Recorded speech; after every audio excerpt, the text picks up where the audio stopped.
In this video, we provide an overview of the roles and tasks for the content writer. You can find detailed information about the role of the content writer in a document that was sent to you with your induction pack.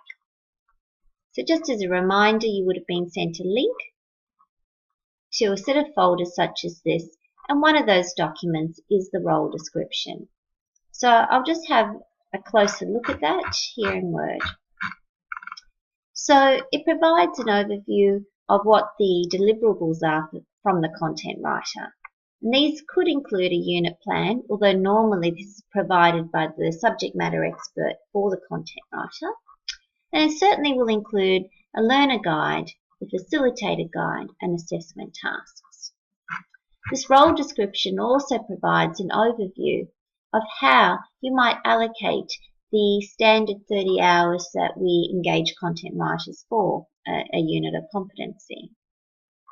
So for example, we allocate 45 minutes for your induction, 45 minutes to discuss the unit plan with your subject matter expert, 8 hours for you to develop the first draft of the first topic in the learning guide, and the draft mapping and assessments.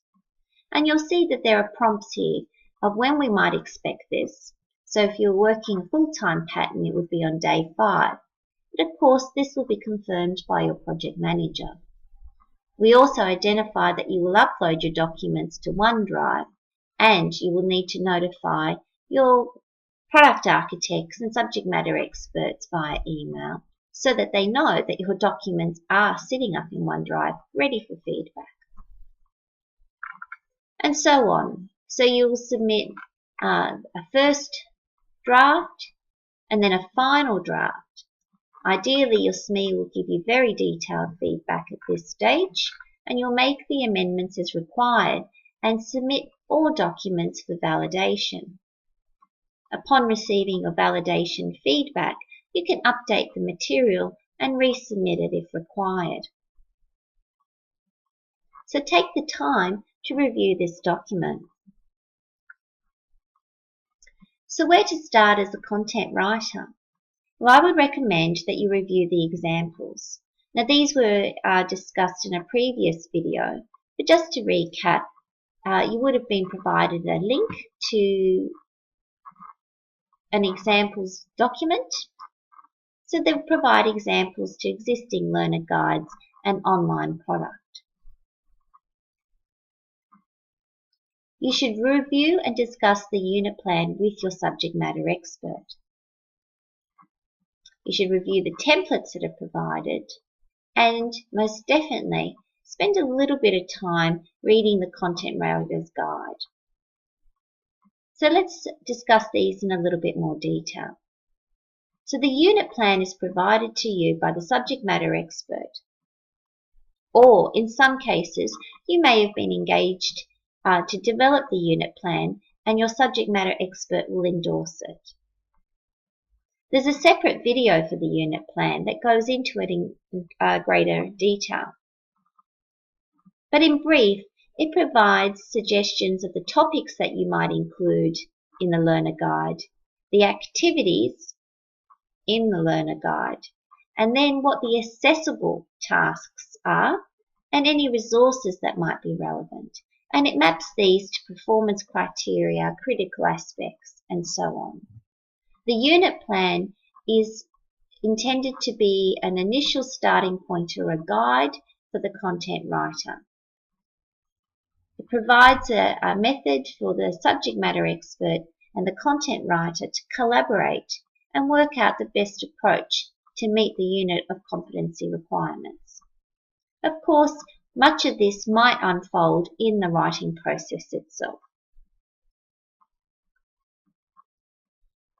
One of the key documents or deliverables from the content writer is the learner guide. It contains all the content and the non-accessible activities. So we'll just have a quick look at that, just to remind you, it is one of the templates that you would have been provided a link to. So this is the blank learner guide template. And I will just open that up in Word. So essentially, you will go through and using the unit plan, start developing the various topics. So simply typing in a heading name, writing an introduction, writing the objectives, and then using the subtopic headings, writing content, and so on. A useful tip to keep in mind is that at the very end of the document, we have icons and feature boxes that you can copy and paste throughout your guide as needed. Now, there are lots of formatting tips in the Writer's Guide on how to use this template, but please keep in mind that these documents will be formatted by the Product Development Unit. We don't want our content writers overwhelmed with formatting. Your key job is to develop quality content.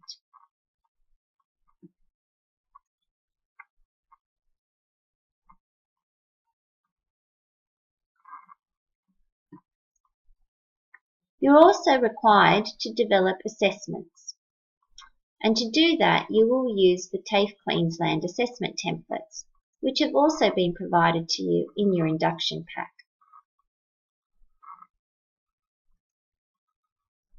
We suggest that you'll usually have up to 3 assessments per single unit of competency, but this may vary depending on the unit of competency and if it is clustered. And wherever possible, we ask that assessment 1 be a question and quiz style assessment.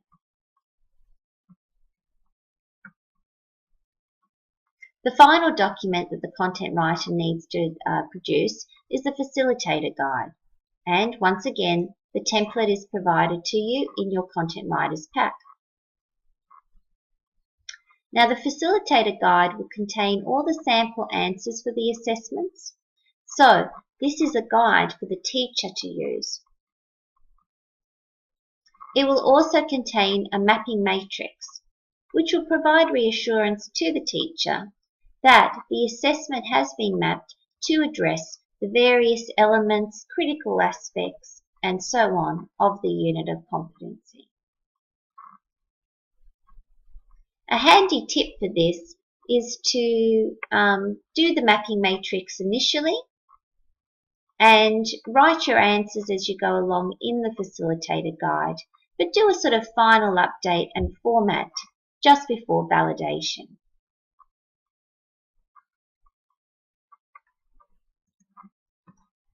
Now, the Content Writer's Guide has been developed to assist you with this process.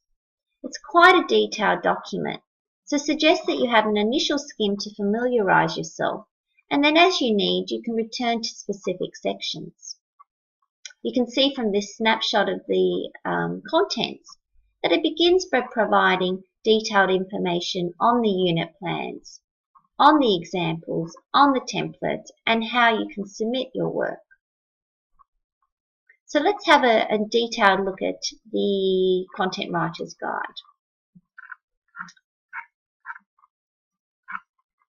So some of the key things that you might review, as we've sort of mentioned,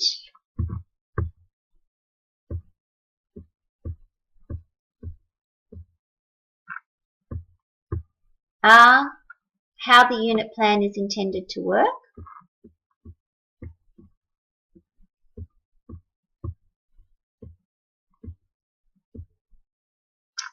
the templates that you're expected to use, and how you can submit.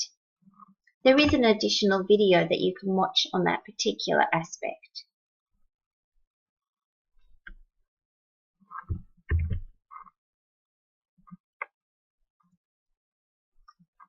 So topic 1 covers the basic planning. Topic 2 provides an overview of what's expected in the learner guide. And it provides you sort of tips on how long the topic should be, how to approach the headings and the various sections. Topic 3 provides useful information on how to write for online. So how to create engaging text,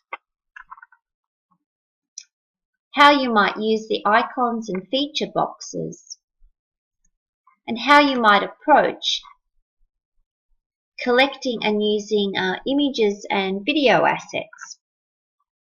Keep in mind that as a content writer, we do ask that you provide these wherever possible, but the production development unit is here to assist you as well. You may find that you would like to recommend the development of specific resources, such as an image or a video.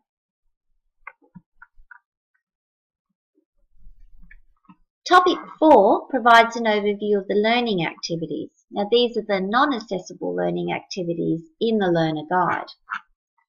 So it provides examples of the types of activities you might undertake or include for the students to undertake. It provides examples of the quiz-style learning activities. So, for example, you might have a paragraph of information in your learner guide, and you might use a matching activity directly after that paragraph to have the student sort of self-test their understanding. This can give them confidence to know that they're on track and motivate them further. Keep in mind that every topic in the learner guide must conclude with the self-check. And this is where you do use those quiz-style questions. Topic 5 provides an overview of what the learner guide will look like when it becomes an online product. So this is useful just for you to sort of understand how your Word document will be translated into the online environment. And then topic 7 covers assessment. So once again, it just reiterates what our expectations are. Some handy tips, so for example, the types of quiz questions you could use for assessment 1, how to complete the mapping matrix in the facilitator guide, and how to write good assessment, essentially.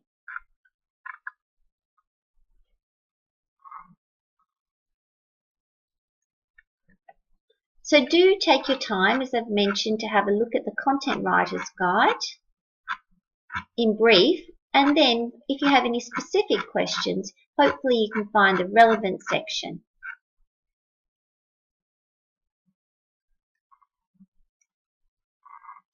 Once again, if you have any questions, please don't hesitate to contact the Product Development Unit or your product architect. Thank you.